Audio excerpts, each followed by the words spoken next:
Isang mainit na usapin, 4 na kontrobersyal na isyung dapat linawin. Magandang gabi. Ako po si Veronica Baluyot Jimenez. Saan nga ba patungo ang mga isyu na kinakaharap ng mass rail system ng bansa? Mga angal sa daang bakal. Ngayon, sa kontrobersyal. Ang simbahan ng inang simbahan. Kaya yun yung makakalokon lang. So, unang-una na sagutin ko lang po yan. Both parties gusto namin.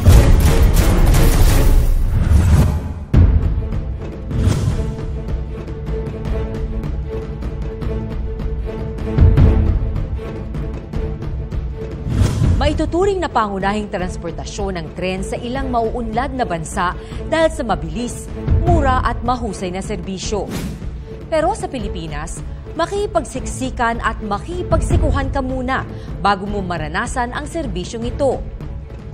Ang MRT na idinisenyo at may kapasidad lamang na 300,000, halos doble ang isinasakay na pasahero araw-araw.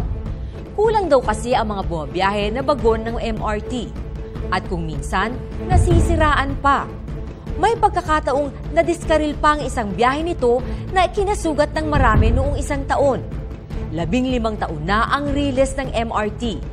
At sa tanda nito, madalas na rin itong pumapalya. Kaya naman ang planong rehabilitasyon sana sa MRT na magbibigay sana ng kaginhawaan sa mga sumasakay dito ang siya naman ngayong sentro ng iskandalo. Questionable raw kasi ang ilang kontratang kinasangkutan ng dating pamunuan ng MRT at hindi raw ito dumaan sa tamang proseso. Kaya't noong isang linggo, kinasuhan ng kasong graft sa ombudsman ang dating general manager ng MRT na si Alvy Tangcol, kasamang ilang incorporators ng Philippine Trans Rail Management and Services Corporation na sina Wilson De Vera, Mark de la Cruz, Manolo Maralit, Federico Remo at Arturo Soriano na siyang itinalaga raw ni Betangcol bilang maintenance service provider ng MRT. Habang nadismaya naman ang ilan sa hindi raw pagkakasama ng pangalan ni DOTC Secretary June Abaya sa mga personalidad na kinasuhan. Wala rin pinag-iba ang sitwasyon sa LRT Line 1 na bumabiyahe naman mula sa Roosevelt hanggang Baclaran sa Maynila. 1984, unang bumiyaheng LRT Line 1 na kauna-unahang train system sa buong Southeast Asia. Pero sa kalagayan ngayon ng LRT 1, tila napag-iwanan na ito ng modernisasyon, lalo na sa mass rail system ng ating mga karatig bansa. At ang nakikitang magiging pag-asa at huling istasyon nito ay ang pag-award ng LRT Line 1 Extension Project. Inaasahan naman ang pagbabalik serbisyo ng pinakamatandang train system sa bansa, ang Philippine National Railway o PNR. Matatanda ang sinuspindi ang biyahe ng PNR noong Abril matapos itong madiskaril na kinasugat ng ilang pasahero nito. Bugbog at matanda na raw ang mga bagon ng PNR, kaya't nangangailangan na ito ng masusing rehabilitasyon. Bagay na silang ayunan naman ng senador na si Ralph Recto. Ani Recto, dapat daw ay mas bigyang pansin ng pamahalaan at pagkalooban ng mas mataas na pondo ang PNR dahil sa mas marami itong naseserbisyuhan. 546 million pesos ang ipinanukalang pondo para sa rehabilitasyon ng PNR kumpara sa 6.7 billion pesos ng MRT. Sa kabilat ka ng hamon sa mass rail system ng bansa, kaya nga bang makaranas ang Pilipinas ng maayos at magandang transportasyon? At para tulungan tayong maintindihan ang isyong ito, sasamahan tayo ng ilang kilalang bisita at personalidad. Convener ng non-government organization na Riles Network, Sammy Malunes. Valenzuela City Representative, Sherwin Gatchalian. Operations Manager ng Philippine National Railways o PNR, Estelito Nierva. Consultant ng Philippine National Railways, Antonio Soriano. At ang General Manager ng Metro Rail Transit 3 o MRT, Engineer Roman Buenafe. Inanyayahan din po namin ang mga kinatawan mula sa Light Rail Transit o LRT at ang Department of Transportation and Communications, ngunit kapwa sila hindi makakadalo ngayong gabi. At hinihikayat din po namin ang lahat ng mga netizens na makisali sa aming diskusyon. Ipadala po ninyo ang inyong mga tanong at komento sa aming mga social media accounts at gamitin ang hashtag #4bersyaldaangbakal. Mahaba ang pila ng mga issue na ating pag-uusapan ngayong gabi. Kaya naman isa-isa nating tanungin ang ating mga bisita. Makakaranas ba ang mga Pilipino ng maayos at walang aberyang biyahe sa MRT, LRT at PNR? Well, sa panig ng PNRO at kami ay sa gumagawa ng mga paraan para ang PNR, ang operasyon ng PNR sa kasalukuyan, ay maging maayos at safe sa mga pasahero namin sa PNR. Mr. Antonio Soriano? Ang PNR po ay talagang naniguro na ang safety ay magiging primary consideration ng ating mga mananakay. Yun po ang dahilan kung bakit nag-hire po ang management with the approval of DOTC ng third-party derailment specialist. Yan po yung TUV Rhineland from the US. Ang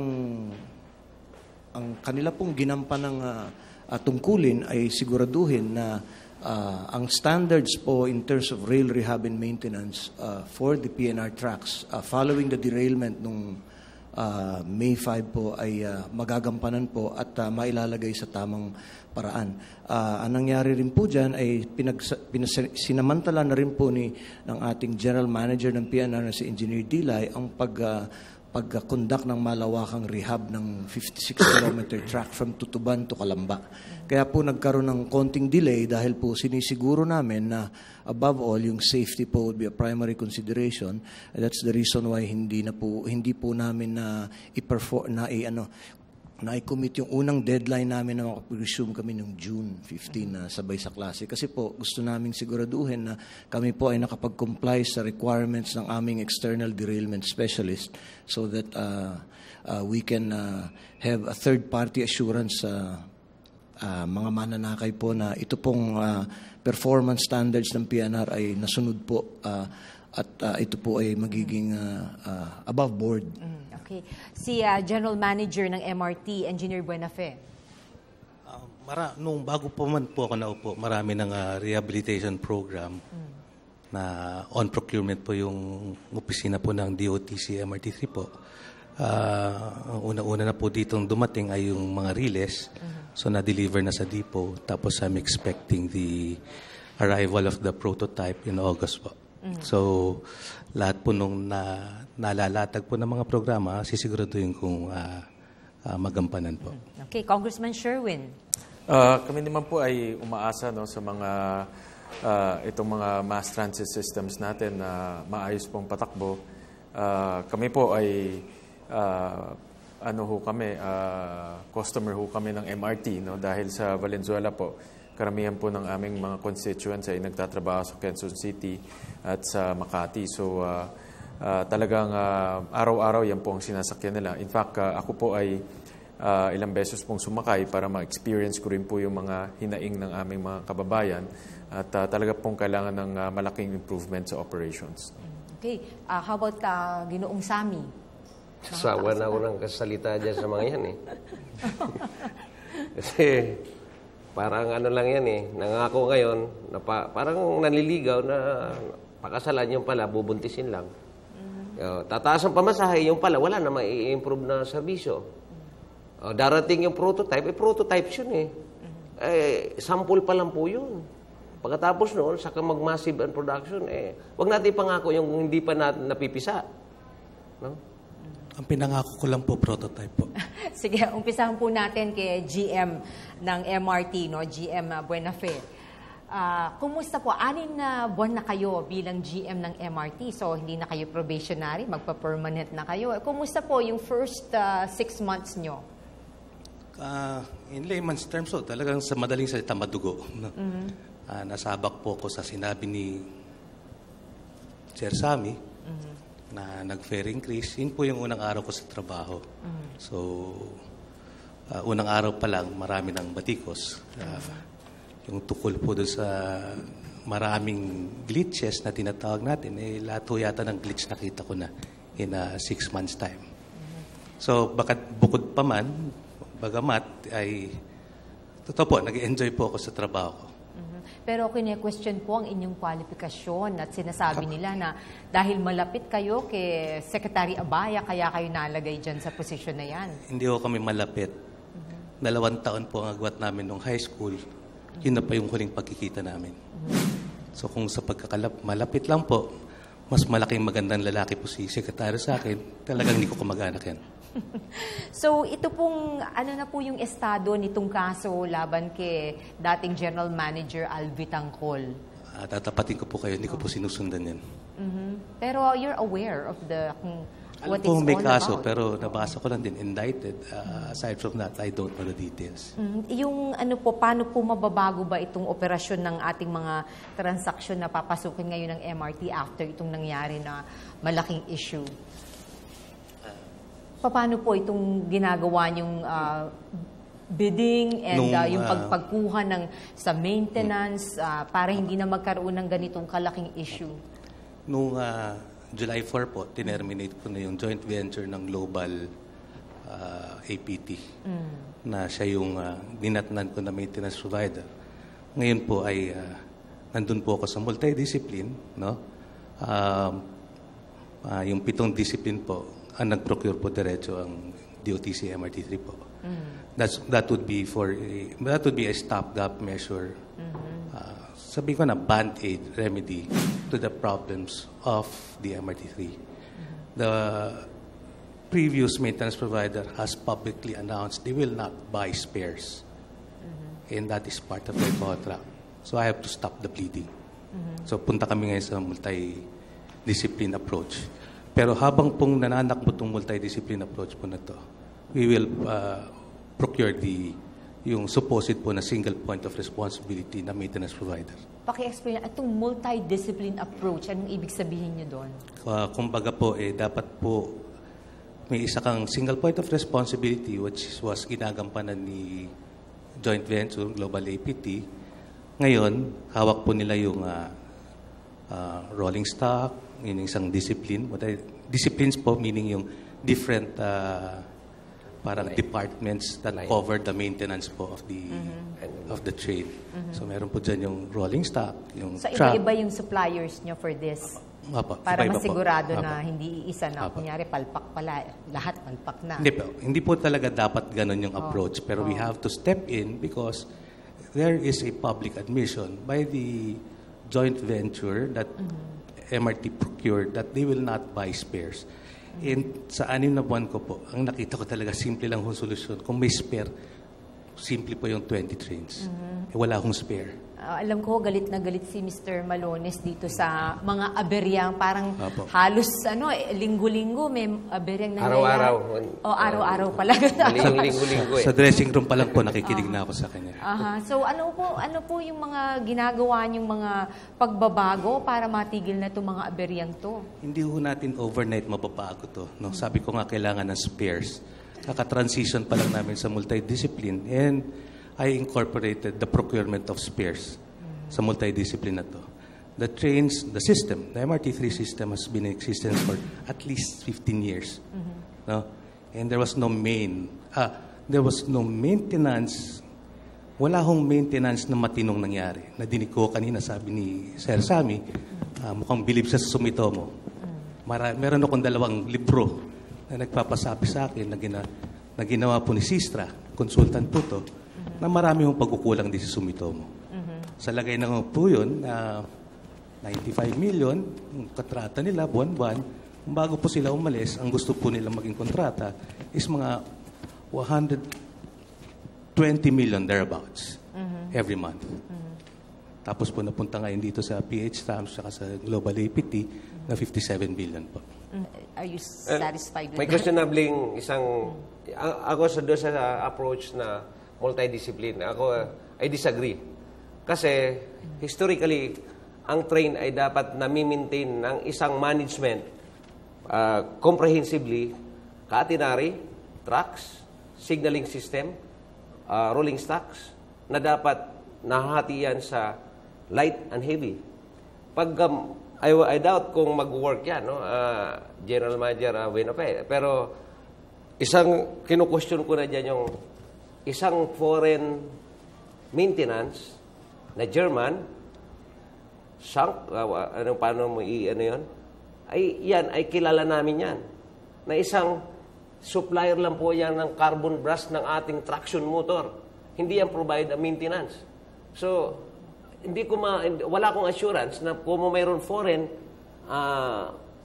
participation na quote-unquote foreigner, ay may assurance tayo. No? I-check niyo yung pangalan, background ng chunk maintenance na kinuha nyo ngayon. Supplier lang po yan. Historically, since 1984, supplier lang po natin yan ng carbon brass sa ating traction motor. So, paano niyo po paano mo nakuha yung maintenance na yan? Itong suppliers nyo? Paano po yung ginamit ngayon, yung sistema? Maintenance ninyo ngayon, supplier lang po yan. Alam ko po na supplier, dumaan naman po sa procurement process po to. Sila po yung lumabas na pinakamaganda po ang offer at hindi po na disqualify po. Sa maintenance? Opo. Hindi kasi sinasabi nung better po than the status quo itong approach na po to. Sinabi ko na nga po, nagpasabi na palagi nilang binabanggit ang Global APT, wala hong balak bumili ng pyesa. No?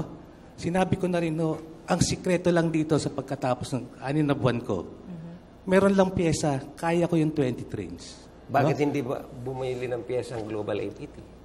Ba't hindi nyo sinanction? Nag-declare na po sila na hindi sila bibili. Yung sinanction po, ano ho ba yung sinabi ko? Noong July 4 po, tapos na po ang kontrata nila. Tumiba na for 5 years. 5 years? 2010. Teka lang 2010, pumasok yan, Mr. Buinape. Sir, huwag kang magalit. 11, Parang mali 12, yung information 13, 14, at yung ano mo, yung 14, data mo, no? 15 na, 5 Sorry po. Mukhang mali. Mukhang mali, no? Ay, tama. Global APT po, no? Yung joint venture po, unang hong nasali yan o nakasama yan ng DOTC MRT3 po. September 2013. Nagkaroon po ng isang taon. Ako muna po. Nagkaroon po ng isang taong kontrata yan. Hanggang 2014, September. Pagkatapos po noong September 2014, no, month to month po, hanggang nung July 4 po. Hindi ko alam saan galing ang data niyo. Baka meron po kayong alam na ibang data na 5 years po. Phase trans kasi yan. Historically, makinig kayo. Ang PH Trans po, 10 buwan lang po nagtrabaho sa DOTC MRT3 po. Nag-JB siya sa APT Global. Sige. Kasi, bibigyan ko kayo ng history ng maintenance po. 2000 from the start, from the onset of the MRT3, hanggang 2010. Tama kayo kanina eh. Sumitomo may hawak. Wala ko sinabi kanina. Andun kayo sa dressing room eh. Andun kayo sa dressing room eh. Wala yun, hindi yun. Tama. Kasi nandito tayo nag-uusap. Sige ho, to 2010. Hindi ko kausap, nakikinig ako sa iyo. Congressman, sabi niya yun. From the start up to 2010, nakakontrata sa Sumitomo. Tapos binigyan ng 2 years na extension, ni DOTC pa rin. No? MRTC. So 12. Sige. MRTC, hindi DOTC. Sige. MRTC is 2000, DOTC is 2010. Ngayon, sabi mo 2012, no? Hindi, kinokontra mo yung 2012 ko. Noong 2010, nung gustong mag-extend, Robert's Rules ba tayo o paano? Sige ho, go ahead. Robert's Rules o bangayan na lang? Kahit. Sige. Okay lang naman. Basta Hindi ba itong bangayan? Ano ko lang, kung Robert's Rules. Bangayan. Go Point of reasoning tayo. 2010, papatapusin po muna natin supposed to siya. be, mainit ka sir. Sige, sandali lang po. Masama na tingin mo sa akin. Sige na. Takot po ko. Lalayo ko. Hindi lumayo ka. Balik po kayo. Takot ako sa iyo. Tigil sa'yo. Sige, tapusin. Nakakatakot po kayo. So go ahead po. Nanilisik po ang mata nyo. Sorry po. Ako, trabaho lang talaga dito. Hindi ko man lang kayo Sige, pinipersonal. we'll give everybody a chance to talk. Sige po, go ahead. Pero hindi na ako lalapit sa'yo. Baka aputan mo ako ng tasa. No? Hanggang 2010 Wala po pa akong binaton ni General Manager. Ay, di, baka mauna nga ako, kaya takot ako. Baka sakali. Okay na nga. Sige Subukan po. niyo rin ho. Sige po, okay, go ahead. Subukan niyo rin po. Mamaya na po. Mamaya Alamin tayo natin, batuhan. bigyan nyo kami ng impormasyon Paliwanag ka kasi muna. yung mga viewers natin gustong malaman itong paliwanag nyo. 2010 po, ang kontrata po ng Sumitomo. Bigyan po ng 2 taon extension. Noong 2010 po, yun na po yung panahon ni Presidente Pinoy. Yes. No? Noong time na yun, nag-umpisa si Secretary Ping. Yes. Tapos hindi ko na alam sa nagbago, naging Secretary Mar. Yes. 2012 po, umabot pa ang Sumitomo. So, a total of 12 years. Yes. No? After 2012, doon po nakapasok ang PH Trumps. Yes. No? For, I guess, 8 months. 8 to 10 months. No? Pagkatapos po nung PH Trumps, doon po mismo nakapasok si joint venture. Okay. September 2013 They got a contract for 1 year hanggang 2014. Okay. 2014 September and henceforth, no? Month-to-month contract na sila. Ayun. Sir, wag kang marahas. Okay. So ngayon, Ikaw nagsabi, babatuin mo ako, baka ako una. Wala akong sinasabi, binabatoy ko. Yung sistema na ginagamit nyo, parang you feel that this is going to be more effective. From the status quo of what we had with the joint venture. So far, But it's still not the proper approach. We still have to go through the procurement of a maintenance provider na single point of responsibility po. Okay, so meron na kayo, this is in place already. Kailan nyo po naipatupad ito? Hindi pa ho in place yung single point of responsibility. Ang napatupad ko pa lang po, yung multidiscipline po. Yung multidiscipline nyo, ilan na po yung naipasok nyo dito sa multidiscipline na gumagana na? Nung Lahat. July 5 po. So July pa lang. So we expect we have 6 months 6 months to na ganito po ang engagement po. Okay. Gaano kabilis maaayos itong mga problema sa MRT na para kasi yung iba humihingi na ng excuse slip, baka matanggal na daw sila sa trabaho. Yung iba nagko-complain, I have a friend, sabi niya, alam mo, may mga dinner ako, binibilisan ko yung pag-uwi ko kasi para yung driver ko makasakay sa MRT, yung last train na 10 o'clock. Aba, hindi pala siya on schedule kasi minsan 9:30 yung last na train. Minsan may 10:30. Hindi daw pare-pareho. Bakit ganun? Bakit hindi nyo maisaayos yung schedule na ngayon po sakto? kasi, talaga pong aamin namin po, may kakulangan na po ng tren. Mula po dun sa 73 original fleet po of trains, coaches, bagon, no? Nasa 4 po doon, 3 po doon yung na-involved sa aksidente last year, overshooting. Tapos yung isa po ngayon is a point of contention between Sumitomo and DOTC MRT-3. So, effectively po, ang potential na pwedeng tumakbo po na trend po is 69. Pero out of the 69 po, yun nga po, ay umabot na po sa kondisyon na wala akong spares na pamalit. No?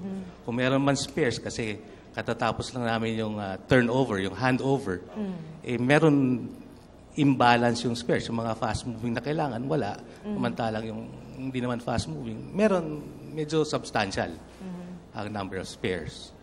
Ganun po ang nangyari. So, kaka-turnover pa lang po namin nung Sunday midnight. So, this is essentially Sunday, Monday, Tuesday, Wednesday, Thursday, 5th day.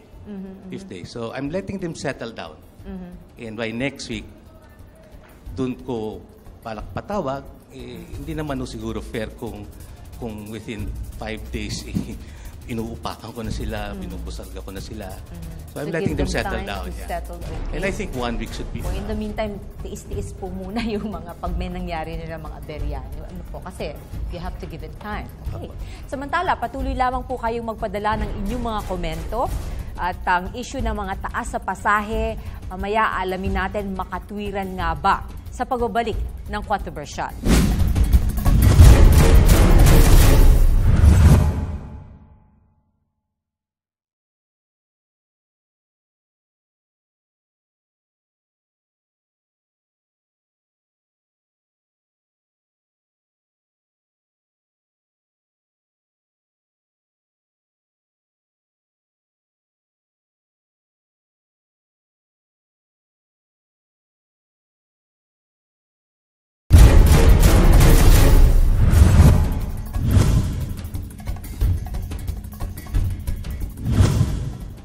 Sa pagpapatuloy ng Kontrobersyal, umani ng pagkondena mula sa iba't ibang sektor ang pagpapatupad ng taas singil ng MRT at LRT Line 1 at 2. Maging ang PNR na mula sa minimum fare nito sa 10 piso ay planong gawing 15 peso sa oras na magbalik operasyon nito. Makatwiran ba ang taas pasaheng ito? At papaano makakatulong ito sa kani-kanilang operasyon? Tanungin natin ang kinatawa ng PNR dito, si Mr. Estelito Nierva, Operations Manager. Makatwiran ba ang taas pasahe na hinihingi nyo? Ang totoo po niyan yung hinihingi namin na the minimum fare ay 15 from 10 pesos. No? But this represent only about 33% increases in our fare. Kasi ang sa kasalukuyan, 70 centavos per kilometer ang rate namin, no? Now, ito hong panukalang ito ay idinadaan namin sa proseso. Nagkaroon na kami ng public consultation dito at kasamang sa amin doon. At mayroon silang mga inputs, may mga objections sila. At part ng kanilang objection ay wala daw silang nakikitang improvement sa service. And hindi naman sila sa totoo, hindi naman sila against na pag-i-increase, but it should be reasonable. So, parte ng kanilang nabanggit na objection ay yung improvement. And that's the reason why ang management namin ay may programa na improve itong serbisyong ito. Magkakaroon ng station improvement program funded from the kasalukuyang budget ng PNR. What we call a station development program, no? Nabid namin na ang proyektong ito. Pero di ba po binigyan kayo ng 2.3 billion para dito sa improvements na gagawin nyo? So bakit kailangan pa ng magtaas ng pasahe? Hindi ho yun ng 7.3 billion. Yun no ay kasama doon yung regular na binibigay ng DBM subsidy sa PNR, amounting to 546. Itong subsidy ito, napupunta sa mga capital projects lang.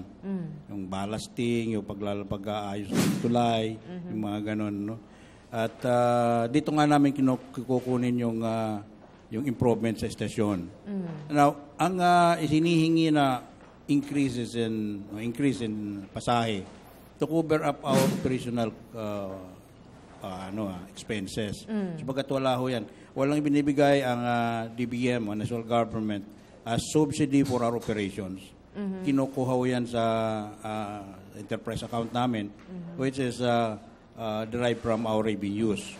So, yung revenue namin, out of that fare matrix na 70 centavos per kilometer, hindi ho sasapat sa operational expenses ng PNR. Kasi ayon po kay Senator Grace po, hindi raw dumaan sa tamang proseso ang pagtataas ng pasahe. Dapat nagkaroon ng public consultation. Congressman Sherwin, sa palagay nyo, nagkaroon ng tamang public consultation? Are you in agreement with... I think normal yan sa any price increase, no? Whether it's basta public utility, dapat ho dumaan ng public consultation. Although kasi MRT and LRT is... iba po ang setup ho nila, no? So, unlike kuryente or tubig na dumadaan talaga sa isang public hearing, I think sa setup po ng PNR, MRT, LRT is different, ano? That's why may mga moves na palitan po yung struktura nila para maging mas transparent at mas inclusive po pagdating po sa pagtataas po ng mga pasahe. Ano ba yung naging batayan sa pagtataas nitong pasahe? Taas po ng pasahe nung first day of the working day of the year, yung 2015 po. That was January 5 po. So, kung saan mapupunta po yun, ang tinitingnan po namin po dyan ay maging source of fund where we will draw yung mga rehab projects po. Like po, nung unang dumating po ko, na-identify ko naman po kagad na ang sikreto ng isang matinong patakbo ng trains yung release. Masama ho talaga kondisyon ng release ko. Ang itsura pa ng kondisyon ng release ko po ay parang kalsadang asfalto pagkatapos ng tagulan. No, ini-estimate po na sa mga 1 billion po ang kailangan pong i-budget po for the total replacement of the rails of the MRT3 po. Kung tung sa fare hike po na to, doon po ko nakikita, about 1 billion po ang magiging incremental revenue po from the fare hike. Doon ko po nakikita, ito-draw yung total replacement po ng rails. Pangit po talaga ang rails ko.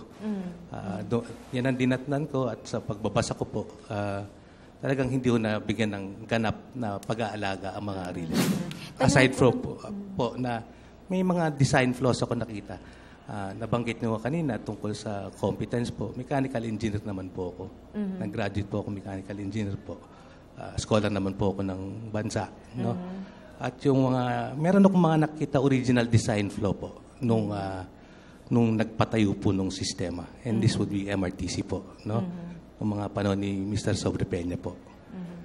Nandyan po nakita ko na di hamak, mas matigas ang gulong kaysa sa riles. So kada po dumadaan po ang tren natin po sa riles, sa ibaba ng riles po, bukod po sa mas matigas na siya, nadagdagan po na talagang na-exceed po natin yung ridership capacity. So parang kadadaan po ng tren, minamasa ko yung riles ko. At ganun po itsura ngayon. Tapos po,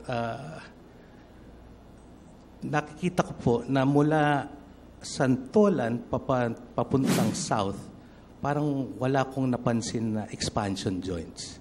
Yung expansion joint is a critical component of laying down rails. No? Kasi po, yung ambient temperature natin, init, lamig, ang rails po is susceptible to thermal contraction. Are you saying delikado ngayon? Hindi naman po delikado. No? Hindi po delikado. Pero, ang sinasabi ko po, hindi maganda kondisyon ng rail. Tapos po, kaya po tayo tumataas ang incidence ng rail break po. Broken rail. Pero kung sa pagkadelikado po, I make sure it's safe. No? Kada may broken rail, kung may nababalitaan kayo nagpapababa, no? More often may broken rail. Hindi ko naman po pinapayagan na dumaan ang isang tren po sa ibabaw ng isang, alam na namin, riles na sira. Ito pong PNR humihingi ng taas sa pasahe and yet, ito 2 buwan na kayong walang operasyon, di po ba? So, bakit po kayo bibigyan ng taas sa pasahe kung hindi naman kayo nakaka-operate? And then, hindi po ba you were supposed to start June 15 at sinabi naman ni Secretary Abaya na give us 2 weeks for yung TUV na consultant niya, foreign consultant, para to certify na safe nang sumakay sa PNR. And that was what? 3 weeks ago. So you again wanted to start itong Monday and yet hindi na naman. So ano bang problema? Ano ba talaga? Ma'am, nabanggit namin sa programa nyo kanina na ang concern ng DOTC at PNR as a joint group is really to assure the issue of safety to the commuters.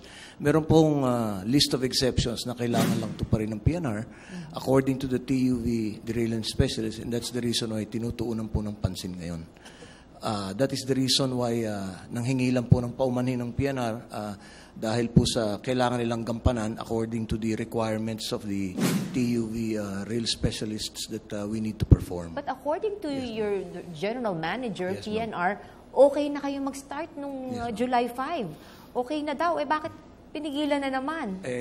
Alam nyo, sa view ng management po, it is all right to be able to resume operations, but we are guided by the views of a third-party derailment specialist that is engaged to be able to give us the certification and the compliance with the standards. Tungkol naman po doon sa tanong ninyo regarding kung makatarungan naman po yung fair hike, nabanggit po ni Manong Lito na nagkaroon na kami ng fair hike public consultation noong February po. Si Mr. Malunis po ay nandun, in-explain po namin. Alam niyo po, kailangan din malaman ng mananakay na if you go back in history, 20 years na po mula nung nag-increase ang PNR fare. So yung 10 pesos po, if you do a simple financial analysis, 1995, 20 years ago, ang halaga po ng 10 pesos noon, 20 years ago, pag kinuha po niyo ang average inflation rate for the last 20 years at ipinresent value niyo po, ang halaga lang po niyan ngayon ay 3 piso na lang. So yun po ay 3 stick na lang ng famous cigarette natin ngayon. So siguro po maintindihan ng taong bayan yung unang reality na yan. Ano? Kung willing naman yung mga tao magbayad, pero kailan ba sila makakasakay ulit ang katapat po naman ng fair hike na sinabi namin sa public consultation ay meron kaming station improvements na ang halaga po ay 160 million na nakalagay sa 546 million na budget namin, which we have already bid out. So that nasa pre-qualification stage po yan ngayon, so that hopefully mga 120 days implementation, baka by November po yan this year, ine-expect namin matapos yan kung na-i-award na po yan. Ang coverage po niya, maglalagay ng CCTV sa mga estasyon, saka po palalaparin ng bubong, saka po yung ingress at egress at platform area, magkakaroon po ng pampalapad at para mabigyan ng itong mga improvements na to within the year. Space, opo. Pero in the meantime, Opo. habang di nyo pa ginagawa yan, kailan nyo ba ma-expect na pwede nang gumana itong PNR at makasakay na muli yung mga Ang mananakay commitment nyo? po ng aming GM ngayon Bibilang pa ba ng hopefully buwan? within 1 or 2 weeks maiko-commit niya po na. 1 or 2 weeks. ma'am. Promise po yan, 1 or 2 Sabi po natin kay GM, I promise niya. Kaya tanungin ko si Oo, Congressman Sherwin, nag-MRT challenge siya. Opo, Di po ba? Nagpunta kayo at sumakay kayo ng MRT. Ano Meron po yung... a few times. Yes. So ano yung mga nakita nyo? Well, alam mo, Nikki, it's really malaking challenge sa ating mga bureaucrats, no, sa mga nagpapatakbo ng public transport system natin. No offense po sa kanila, no, but ang public transport natin naging mukha ng pagkamanhid ng gobyerno at pagkawalang pakialam ng gobyerno. No? I mean, no offense to them, but yan po talaga nararamdaman ng taong bayan. You know? And alam nyo, ang PPP po is becoming a viable option, no, for 2 reasons. One, because of management issues. 2, because of capital issues. No? And ako naniniwala pag ang gobyerno ay kayang patakbuhin itong sistemang to, hindi na ho kailangan ng PPP. No? Pero very complicated ho talaga itong sistemang ito. And kailangan ho natin ng maraming taong may karanasan, mga engineers, mga management professionals para patakbuhin to. At yun naman po ang na-offer nitong mga private sector consortiums. So, in short, talagang malaking hamon. No? Hindi ko naman sinasabing madali. I'm not saying na madali pong trabahong to, considering na matagal na rin pong naging problema to. But sana po ay, ang panawagan ko lang, no, bilang kinatuwang po ng aming lungsod, maayos itong mga problema nga Pero ito. di po ba yung MRT, PPP din yan? Well, alam mo, Nikki, ang view ko ho dito kasi sa public transport, it cannot be a sole component or sole operation. It has to be a component of the entire metropolitan area. For example, ang public transport or MRT should be a component of our traffic system. Kaya matraffic sa atin dahil ang unang-unang nasa isip ng mga mananakay, bumili ng sasakyan Hindi naman sumakay ng public transport So nagiging congested. But if we take the entire inefficiency of the metropolitan area and factor in the $2 billion loss every day, JICA actually calculated about $2 billion ang nawawala sa efficiency, no? Opportunity and efficiency daily. Pag finactor in mo yan, no, mas mura pa yan mag-invest sa mga public utilities natin para maging episyente yung paglakad ng tao. Talagang give and take yan Nalulugi ka dito, pero nagiging episyente naman yung inyong constituents at produktibo sila. So, it has to be also a philosophical change and a paradigm shift in direction. So, talagang dapat yung pag-usapan yan ng DOTC at ng pamahalaan as a whole at ano bang direksyon ng ating public transport? Efficient metropolitan area o pakitain to? Dahil talagang hindi nagkakatugmayan sa ngayon. At sa ating pagbabalik, maririnig natin ang mga opinyon at katanungan ng mga netizens hinggil sa operasyon ng MRT, LRT at PNR. Ano-ano kaya ang kanilang mga saloobin? Malalaman natin yan sa pagbabalik ng Quattroversial.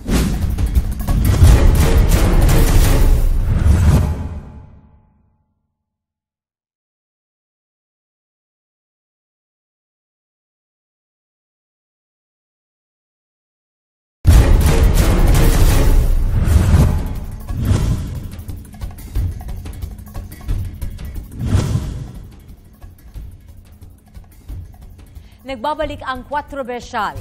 Sa puntong ito, bigyan daan po natin ang mga tanong at komento ng ilan nating mga kababayan sa social media. Ako po si Camille Monterosa from Quezon City. May tanong lang po ako. What if po matuloy yung rehabilitation ng mga LRT, MRT? Paano po kaya yun? Mahihinto po ba yung mga operation or magkakaroon po ba ng mga limit sa oras ng biyahe? Yun lang po. Alright, maybe General Manager can answer that. Sa ngayon po, dun sa 6 months ko po, may mga naumpisahan po ko and I truly think hindi kailangan maging intrusive yung rehabilitation po. Right now po, yun po ang stand ko. Maybe weekends may be shortened in terms of operation, pero yung totally stopping the operation is not my direction. Pero mababawasan yung mga maaring sumakay kasi May ganun ba? Yung weekend po kasi natin naman, historically po, hindi po kasing dami po ng weekday passengers po. So, balikan ko po, with the 6 months I've been in MRT, I see a non-intrusive approach, meaning hindi ko kailangan itigil po yung MRT. Okay. Ang PNR, when you get your suppliers, do you make sure na talagang yung magaling sila, walang problema, walang aberya na maaaring mangyari at makaka-deliver sila? Meron po kaming standards na sinusunod ngayon. In fact, naglagay po ng Project Management Office si GM Dilay at yan ay ginawa niyang isa sa mga batayan niya to be able to assure that there is a fair and level playing field in the issue of procurement and bidding of these contracts for supplies and for services within PNR. Kanina pinag-usapan natin yung ticketing manual pa pala kayo no? Yes, ma'am. Nabanggit Bakit ganon? Bakit hanggang ngayon yung manual alam niyo, ma'am, pa naabutan na namin yan. Talagang ang ticketing dito is manual-based. So, ang mangyayari nga po dyan, naabutan na lang po ito ng privatization ng South Line which, as we mentioned, target po nito for bidding by March next year. Magiging all-encompassing na po ang magiging trabaho ng concessionaire dito, which is basically to rehabilitate the entire tracks. Total of 478 kilometers until Legazpi po yan. Broken up into a commuter line of 56 kilometers from Tutuban to Calamba, and then what you call the long haul, which can include freight from Calamba up to Legazpi. Okay. Meron pa po tayong katanungan sa ating mga netizens. Po si Rio del Carmen from Las Piñas City. Ang MRT at LRT po ay mga public transportation at ngayon po ay under na sila ng Public-Private Partnership or PPP. Gusto ko lang po itanong at maklarify na rin kung sino po ba dapat ang tunay na humahawak ng mga ganitong klaseng transportation? Ang government po ba o ang mga private sectors? Thank you po. In general, ang public transport supposedly wholly owned, controlled by the state.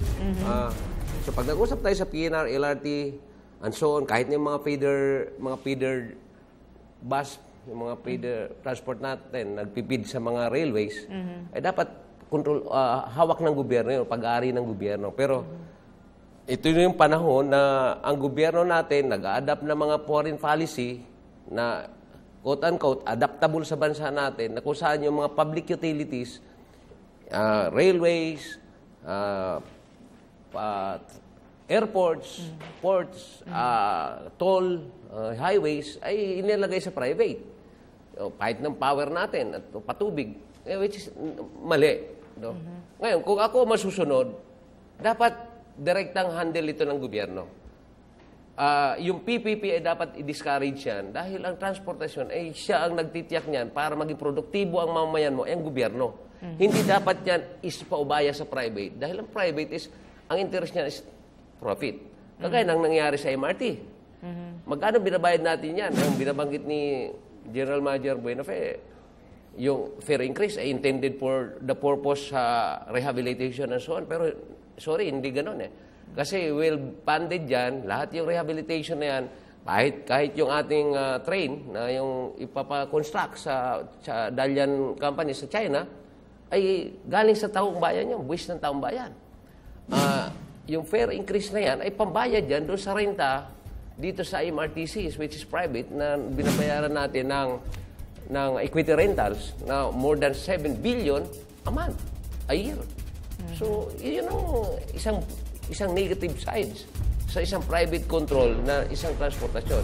Kahit ang airline natin, lahat kasi yan, obligasyon ng gobyerno yan. Aywan ko kung bakit binenta ang Philippine Airlines, binenta ang Petron, binenta ang Napocor, binenta ang Railes at Lanson. Hangin na lang ang hindi bibenta ng gobyerno. May isang issue pa po tayong pag-uusapan sa pagbabalik ng Controversial.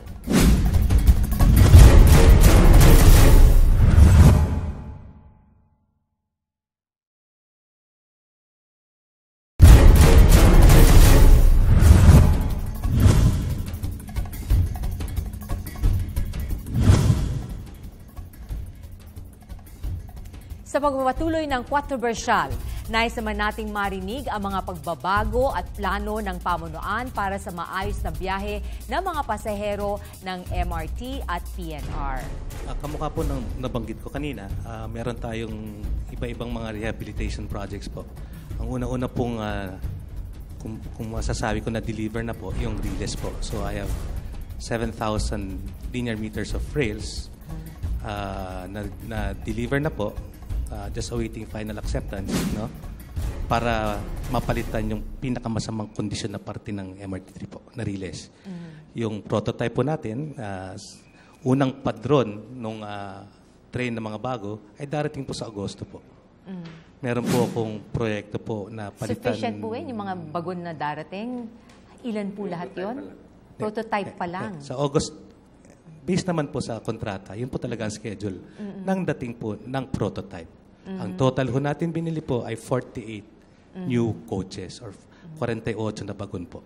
So Dito sa dadaan po sa 48 evaluation na- po yan at Yes. assessment bago mag-full blast po yung pinaka-fabrication and production po nung supplier. Pero total, pag nabili niyo yung ideal, ilang pong bagon dapat ang dapat niyo idagdag para maging mabilis yung pagdating ng mga tren at hindi mahaba yung Ang pila at design matagal po yung talaga antay. ng tren ko can handle 24 trains, no? Of 3-car trains, no? Tatlong bagon sa isang train, no? To operate more than that, we have to upgrade the power facility, no? I will dare say, pag dumating yung 20 trains, kung mayakit ko ang 20 trains, meron pa rin pong pila. May pila pa rin. Kasi po, ang design po ng MRT3, no? Ang design capacity po niyan is to convey 540,000 passengers per day. Computed on 20 trains at 3 cars each. Nung nakaraan taon ho, hindi na nga ho nadideliver yung 20 trains. The best. Nag-18 pa naman ho last year. No? Na-breach ko na po yung 600,000 po.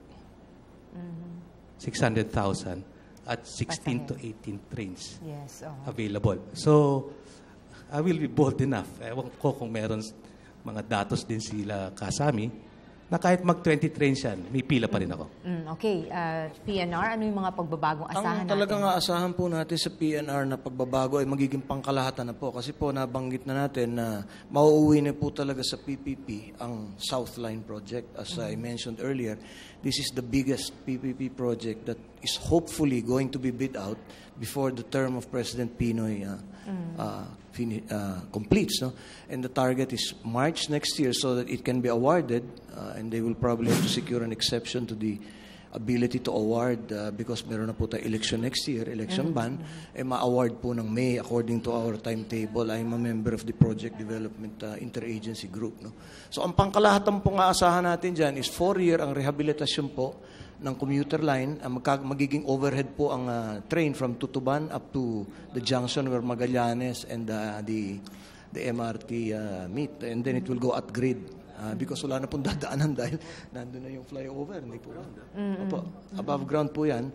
So, during that time, we still hope to operate probably within the next 2-3 years. But yun po ay pag-uusapan pa dahil ayaw din po namin as PNR maaberya o magkaroon ng discontinuance ng serbisyo. Pero po, alam nyo, tataas na standards po ng pag-operate ng PNR kasi magbabago na po ang railway coaches, ang average speed na po ay bibilis na, magiging frequent na po ang dispatch. Right now, our headways every 30 minutes lang po. 30 minutes. Opo. Pero let us give credit where credit is due. Si Manong Lito is able to assure dispatch and dispatch of the trains on time. We Pero arrive and gusto depart ko lang on po time. i-compare, no? Many of you have seen yung mga train stations sa iba't ibang bansa, no? Lalo na yung sa Paris, yung metro nila. 2 minutes lang, may train na. 2 minutes yung waiting time. Tayo, 30 minutes. Ma'am, may pagkakaiba po kasi ang Universal yes, standard yung 3 minutes eh. Ang PNR po kasi, long haul po kami. Ito yung heavy rail eh. Yung sinasabi po niya, commuter rail na electrified. Yung At sa saka inyo. dumadaan po tayo sa kalye. Yung sa MRT, gaano katagal yung waiting time? Yung original pong design po talaga ay 3 minutes ang headway. Oh, ngayon? No? Ngayon po, Hindi ho bumababa sa 7. 7 minutes. Hindi bumababa. Ako na magsasabi sa inyo. Pataas pa yun. Hindi bumababa sa 7. Depende sa number of trains na meron ako. PNR naman po, dahil dumadaan kami sa intersection ng may railway crossing, isipin na lang nyo kung every 10 minutes dadaan ng tren, babaho ng baba ang barrier. Di ba kita nyo traffic sa intersection? Magagalit naman ho lahat ng motorista. So yun ho, limitation ng at-grade rail. Kaya po gagawin nating above grade po yan. At sang-ayon naman si Manong Sami sa ganyang pangkalahatang improvement. Sang-ayon ba kayo, Manong Sami? Yung tama naman yun, yung mga ganitong train na sa ground, yun ang standard naman 30 minutes at the minimum. Ang sa elevated, ito yung may metro, rail, yung LRT, design, ay 3 minutes yan, universal standard yan. Sad to say, yung MRT, hindi na talaga nakakapag-comply universal standard. No? Yun nga, no, nagde-deteriorate ang bilang ng train. So, ang sinasabi ko kanina, kausap ko kanina si Congressman Gatchalian, kailangan natin ng isang batas na lahat ng government-owned and controlled corporation hindi papalitan ang general manager from time to time. Nagpalit ang presidente, papalitan si Benafe. Papalit ang presidente, sunod presidente, papalitan naman yung pareho. Walang continuity ng kanyang Kung baka sa isang doktor, kung ikaw may pasyente ka, dapat doon ka lang, kasi nasusundan mo ang kanyang kalusugan. Naging malaman po ang ating mga diskusyon ngayong gabi. Kaya naman sa pagkakataong ito, gusto nating marinig ang huling pahayag ng ating mga panauhin. Makakaranas ba ang mga Pilipino ng maayos at walang aberyang biyahe sa MRT, LRT at PNR? Umpisahan po natin kay Mr. Esterito Nierva, ang Operations Manager ng PNR. To be responsive at yung mga hinaing ng publiko ay ma-address, including yung nabanggit na nga kasami sa mga talakayan namin. The management of PNR is responsive to that. In fact, yun ang direksyon namin para sa ngayon. Sir Antonio Soriano, consultant ng PNR. Kailangan po na maintindihan ng mananakay ng Pilipinas sa nagtataguyod ng PNR na ang laki po ng kailangan ng gastusin ng gobyerno sa rehabilitasyon, itong project pong ito hindi makakayang tustusan ng gobyerno on its own. Yun po naging dahilan ng binigyan po ng atensyon ng administrasyon ni President Aquino na gawing public-private partnership po ang pag-rehabilitate at pag-operate at pag-maintain ng PNR tracks, which will cover 478 kilometers from Tutuban to Legazpi. Sa laki po ng gagastusin dito at hindi po matutustusan ng gobyerno, magkakaroon po ng pangkalahatang pagbabago na pwedeng maasahan. Kailangan lang po siguro ng konting pag-unawa in the sense that magkakaroon po ng 4-year rehabilitation period for the rails dahil po magiging overhead ang commuter line, kalahati po niyan halos magiging overhead na para po mahiklian yung tinatawag nating headway or gap between train departure and arrival at saka po bibilis na rin ang speed ng trains. No? Alright. Si Engineer Roman Buenafe, General Manager ng MRT. Una po, salamat po sa pag-imbita rito. Nung ako po'y naluklok po na maging General Manager po, ang talagang panaginip ko at saka ambition ko po ay maibalik sa mileage zero ang MRT3 po. Para doon sa hindi po engineer, mileage zero po, maibalik siya doon sa original na condition niya, na parang brand new niya. Brand new yung mga gamit. Ganun po yung pakay po ng mga rehabilitation plan natin po ngayon. Bumili tayo ng riles, bumili tayo ng bagon, bibili tayo ng bagong signaling, at yung conveyances po natin, papaayos ko. In fact po, na-award, na notice to proceed na po yung para sa mga Schindler escalators ko po. No? Within the year po, maaayos yan. No? So, yung mga CR? Yung mga CR po, ginagawa na po as we speak. No? Kailangan ko lang, actually project po yun ni Presidente, yung KBK. Kayo ang boss ko. No? Doon nasasaklaw yung project na yun. Medyo kailangan ko lang bastunin yung kontratista ko para mag-apura konti. Yun po, maibalik ko lang po lahat ng original condition po. Malaking maitutulong na po sa mga pasahero. Pero I will still dare say, even if I have 20 trains, there will still be lines filing up on the MRT. Okay. At kay Congressman Sherwin, ano yung huling mensahe nyo para sa ating mga mamamayan? Makakaasa ba sila ng maayos na mass transit? Alam mo, Nikki, sa Kongreso, madalas po kami nagkakaroon ng hearing tungkol sa ating mga mass transit, sa MRT, sa PNR, sa iba pang mga sistema natin. At gusto rin malaman namin kung paano tayo makakatulong. Importante rin dito, hindi lang mahanap kung sino may kasalanan, kung paano tayo uusad. At isa sa pinakamahalagang trabaho namin ay magbigay ng budget. At yun po naman ay makakaasa po yung ating mga ehensya na kung maganda po yung kanilang mga proyekto, mga proposals nila, sigurado makakaasa po sila ng budget. Pero kung talagang nakikita ho natin na hindi po umuusad at malaking po problema, ang Kongreso po ay talagang papasok at gagawin ng kanilang makakaya alang-alang po sa ating mga kababayan. Mr. Sammy Maluan, spokesperson ng Riles Network. Well, ang inaasahan ko talaga para comprehensively ma-address itong napakatinding traffic at sa halip na mag-issue tayo ng excuse slip sa mga lates na mga workers, kailangan natin pag-ibayuhin ang pagtayo pa ng Riles, hindi lamang sa Metropolis, kundi sa karatig na lalawigan. Napaka-economical ang Riles sa lahat ng mode of transportation. Ganun din, environmentally friendly siya. So tapos hindi pa nagsasanga-sanga sa kalsada ang napaka-amazing ng ating kalansangan. Pangalawa, di natural na kung magtayo tayo ng Riles, na i-modernize natin, kailangan natin yung general manager, yung mga executive working officer, ay hindi ito from time to time pinapalitan. Diyos ko naman. Pagbaba ni Aquino, bagong general manager naman tayo. Si Dilay, tanggal. Si Buenapi, tanggal. So, saan yung continuity? Hindi nga itong Riles, yung transport na ito, isang pinaka-vital needs ng tao, ng taong bayan, ng lipunan. Anyat, papalit-palit tayo ng general manager. Diyos ko naman, gumawa na tayo ng batas. Sabi ko nga sa mga kongresista, gumawa tayo ng batas na para i-prohibit yan at dagyan ng security tenure yan para kung kastiguhin man yan, siya makakastigo. Ngayon, pangatlo, ang sinasabi ko, itong binabanggit natin ngayon na problema natin sa itong pamasahe, baka naman, por favor, wala namang maayos na serbisyo. GM, sabihin naman natin kay Secretary Abaya, Secretary, wala naman tayo maayos na serbisyo. Baba muna natin ng pamasahe kasi wala naman tayo. 7 train natin, 8 train natin. Pag tumakbo ng 38 train natin, sige, taas natin. Gano'n naman sana. So maging maging rasyonal. So maraming salamat po sa inyong lahat. Samantala, naisin po namin pasalamatan ng ating mga kababayan na nagpahayag din ng kanilang mga pananaw sa social media. Ang Glorious Blends Coffee at Lots sa Pizza at ang SCBC Enterprises para sa ating furnitures. Maraming salamat po.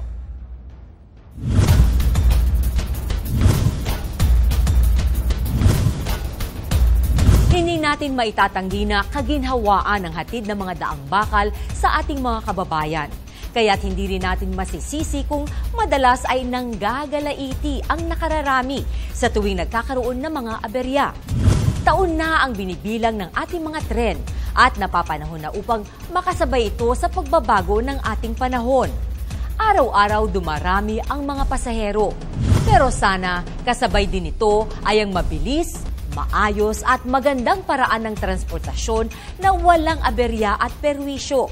Dahil ang tunay na tagumpay ng proyektong ito ay ang kredibilidad ng gobyerno at tiwala ng mga pasahero.